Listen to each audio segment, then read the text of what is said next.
Matchmaker's Way here. Just want to go through, show you guys the setup we just finished. It's Garmin, everything Garmin on this boat. So here at the console, this is an older boat. It's a Fisher. A little different than the newer style boats. A lot less room. It's more like a fishing ski from the 90s. A little tight, but customer picked a ram ball on here. You can see we made this work.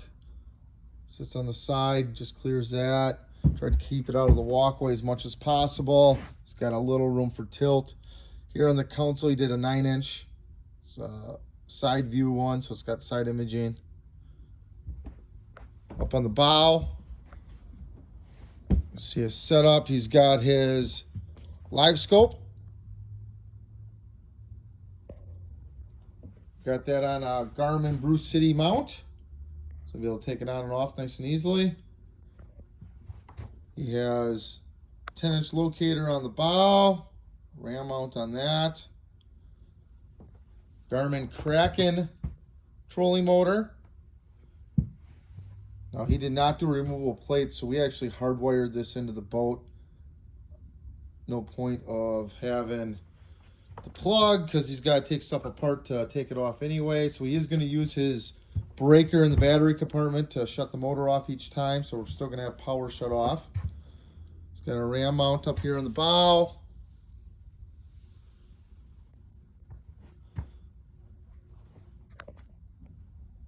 All right, a couple last things to show you on with the Garmin setup on this.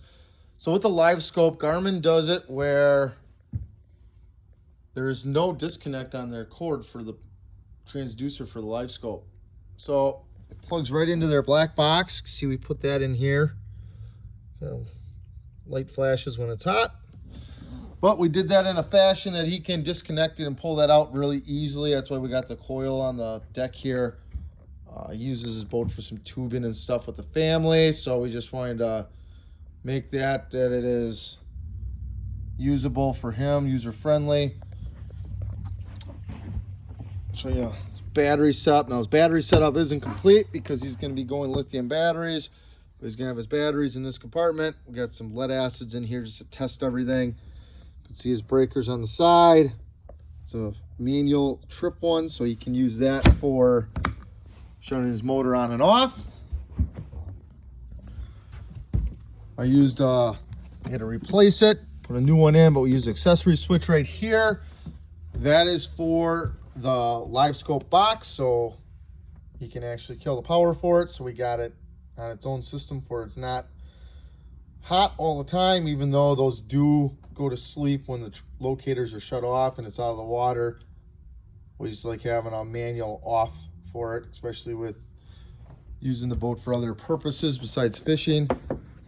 Back here, once again, we just got a lead acid battery sitting here for testing purposes, but he's gonna put a lithium battery in back here for his electronics.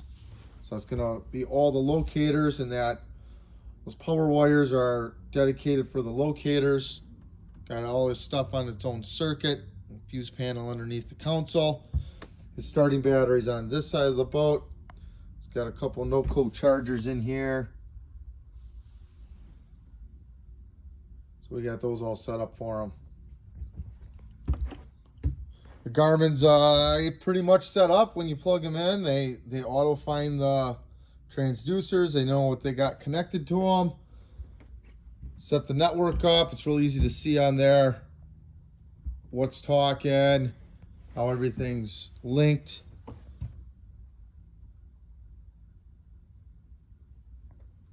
And this was my first Kraken setup. Not too different than the other trolling motors on the market. I do like you can see here, he did not use it, but these pieces here that they have built in are for the Live Scope for on there.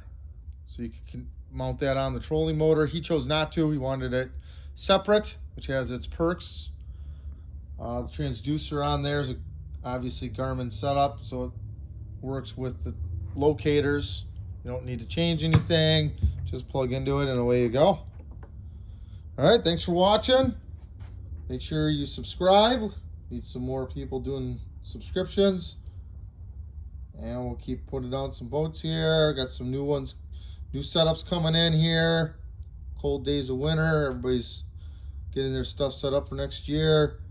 If I get some more Garmin's in here soon, hopefully. Keep showing those. Obviously got a lot of hummingbirds. Thanks for watching and have a good day.